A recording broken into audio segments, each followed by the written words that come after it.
Jim Morris didn't want reporters around. Wish you wouldn't do that. Shouldn't lie to The us. nitrochemical worker returned to jail. Hey, you get the camera on my face. I'm serious. The haze hangs like smoke over a battlefield. In Kentucky, it's an all-out war. We definitely need a break. This is about 30-some days in a row that we worked. They've called out Kentucky's 35th Army National Guard Aviation Brigade. This incredible video shows how they attack the fires. You've got to be ready and you've got to be dedicated to do it. They say this is their most effective weapon against the fires. It holds 660 gallons of water when it's full. That water weighs 5,700 pounds. Crew members mix this foam with the water to help extinguish the fires. But soldiers like Tim Richards also know dragging that bucket is very tricky business. Yeah, it's probably one of the most dangerous missions you'll do other than being activated for war. But for some, it's a godsend. Stepping into Frank Burnetti's basement is truly like stepping back in time.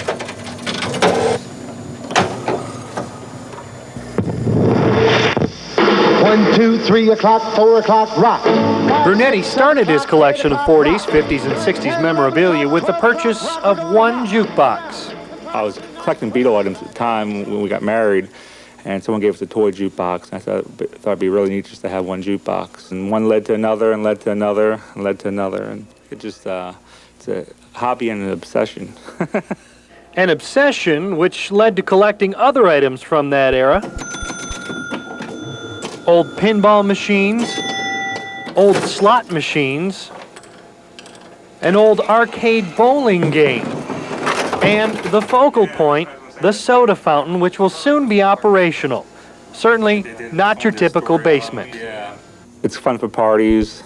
Everybody has the same typical bar, pool table, you know, this is something different, you know, and it makes everybody become a little kid again. But when Frank Burnetti heads to his basement, he's there to work on his memorabilia collection, which is anything but child's play. It's neat, and it's a different world down here. Spencer Adkins for CBS News, South Charleston, West Virginia.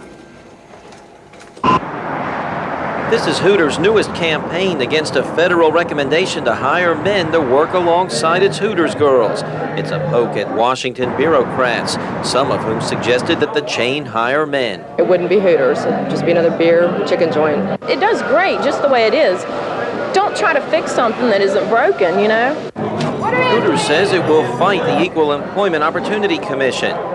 The commission says Hooters' policy of hiring only female waitresses amounts to sex discrimination. If men want to be waitresses someplace like this, they ought to start another establishment with all men waitresses. They're probably really not men, but if they want to work here, I can't imagine.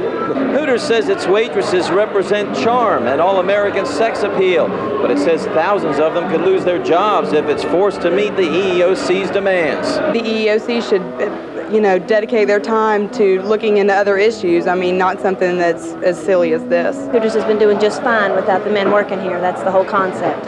And some of the waitresses say that if men work alongside them, their message to Washington will grow even louder. Alan Cohen, 13 News, Charleston.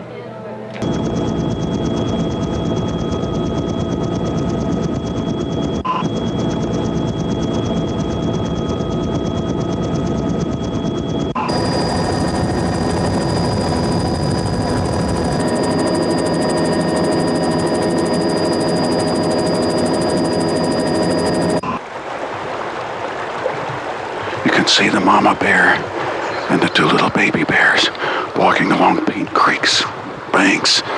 She's right under us now. There they are. The little ones are just kind of playing. Got their young, they come down, to get trash and stuff like that where people leave out. It's not unusual. They come in here every year. Probably looking for some food, maybe some fish, maybe some berries. They come back if they can get food. They had potato chips and everything else in it. So that's what they was after. I like the bears myself, but they're endangered as children. Way down there, you can see the mama bear wading across Paint Creek. She's taking her two young ones across, probably over to that yard. Maybe there's some garbage there.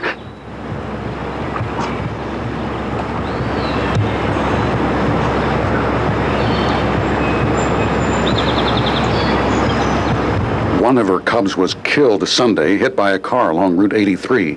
But this morning, the mama bear struck out for blood. This 130-pound St. Bernard was killed protecting this home. I'm scared of them bears. State biologist will trap the bear. She'll be tagged, rejoin the cubs, and probably be so fed up with humans, will head for the hills. Jim Reeder, 13 News, Gallagher.